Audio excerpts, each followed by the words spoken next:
خیبر پختونخوا کے وزیر اعلیٰ علی امین گنڈاپور اور ان کی کابینہ کے پشاور کور کمانڈر ہاؤس میں اجلاس اور افطاری کی خبروں پر پی ٹی آئی کو کئی لوگوں کی طرف سے طعنوں کا سامنا ہے کہ لاہور کور کمانڈر ہاؤس کو آگ لگانے والے پشاور کور کمانڈر ہاؤس میں خاموشی سے اجلاس اور افطاری کے لیے پہنچ گئے۔ تاہم مجھے یہ خبر سن کر خوشی ہوئی۔ وجہ صرف یہ ہے کہ میں چاہتا ہوں کہ تحریک انصاف اور فوج کے درمیان خلیج کم ہو۔ ایک طرف پاکستان کی فوج ہے جس کی پاکستان کے دفاع اور سالمیت کے لیے اہمیت سے انکار ممکن نہیں، جبکہ دوسری طرف ایک ایسی سیاسی جماعت ہے جس کی عوام میں مقبولیت دوسری سیاسی جماعتوں سے بہت زیادہ ہے، لیکن اس سے تعلق رکھنے والا ایک گروہ فوج پر 9 مئی کے حملوں میں شریک تھا۔ 9 مئی کو جو ہوا اس میں تحریک انصاف کی حکومت کے خاتمہ کے بعد عمران خان کے فوج مخالف بیانیہ کا بنیادی کردار تھا۔ ویسے تو فوج اور تحریک انصاف کے درمیان رابطے 9 مئی سے پہلے مکمل طور پر ختم ہو چکے تھے، لیکن 9 مئی کے واقعات کے بعد تحریک انصاف کے لیے حالات بہت خراب ہو گئے اور پی ٹی آئی لیڈرشپ بار بار اس خواہش کا اظہار کرتی رہی کہ ان کے فوج اور اسٹیبلشمنٹ سے رابطے بحال ہونے چاہئیں تاکہ دونوں کے درمیان تلخ ماحول کو ختم کیا جا سکے۔ عمران خان بھی بار بار یہ شکایت کرتے رہے کہ اسٹیبلشمنٹ ان سے بات ہی نہیں کر رہی۔ بانی چیئرمین تحریک انصاف نے یہ بات اپنی گرفتاری اور انتخابات کے بعد بھی ایک سے زیادہ مرتبہ کی۔ اس تناظر میں خیبر پختونخوا کے وزیر اعلیٰ کی کابینہ سمیت کور کمانڈر ہاؤس پشاور اجلاس اور افطاری میں شرکت میری نظر میں ایک بریک تھرو سے کم نہیں۔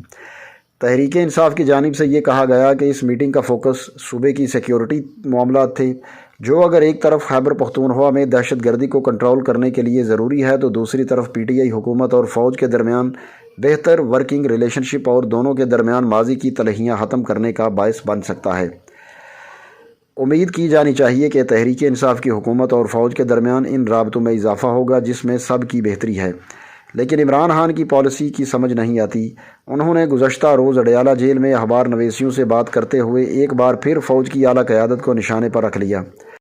اب ایسے میں فوج اور تحریک انصاف کے درمیان جس خلیج میں کمی اور خاتمہ کی میں بات کر رہا ہوں اور جو عمران خان اور تحریک انصاف خود بھی چاہتے ہیں، وہ کیسے ممکن ہے؟ ہاں صاحب کا ایک بڑا سیریس مسئلہ ہے۔ وہ نہ اپنے غصے پر قابو پا سکتے ہیں، نہ اپنی زبان پر ان کو کوئی کنٹرول ہے۔ اسی غصے اور ایسی ہی باتوں نے ان کو اس حال میں پہنچایا ہے۔ جو باتیں انہوں نے گزشتہ روز کیں اور جو اخبارات میں شائع بھی ہوئیں، انہیں پڑھ کر عمران خان کی اپنی ہی خواہش کہ ان کے اسٹیبلشمنٹ سے تعلقات بہتر ہونے چاہئیں کیسے پوری ہو سکتی ہے؟ جو عمران خان خود چاہتے ہیں اس کے حصول کے لیے وہ خود سب سے بڑی رکاوٹ بن جاتے ہیں۔ کل ایک طرف وہ فوج کی اعلیٰ قیادت پر حملے کر رہے تھے تو دوسری طرف یہ بھی کہہ رہے تھے کہ اگر اپنی حکومت کے خاتمہ کے باوجود وہ جنرل باجوہ سے 2 بار ملاقات کر سکتے ہیں تو وہ اب بھی کسی سے بھی ملاقات کر سکتے ہیں۔ ہاں صاحب یہ کہنا چاہ رہے تھے کہ اگر وہ جنرل باجوہ یعنی جن پر وہ اپنی حکومت کے خاتمہ کا الزام لگا رہے ہیں کے ساتھ مل سکتے ہیں تو موجودہ آرمی چیف سے بھی ملاقات کے لیے تیار ہیں۔ گویا ایک ہی گفتگو میں وہ موجودہ آرمی چیف سے ملاقات کی خواہش کا اظہار بھی کر رہے ہیں اور ان پر الزامات کی بوچھاڑ بھی کر رہے ہیں۔ یہ کیا پالیسی ہے؟ ایسے بیانات سے عمران خان، تحریک انصاف یا پاکستان کا کیا فائدہ ہوگا؟ یہ سب میری سمجھ سے بالاتر ہے۔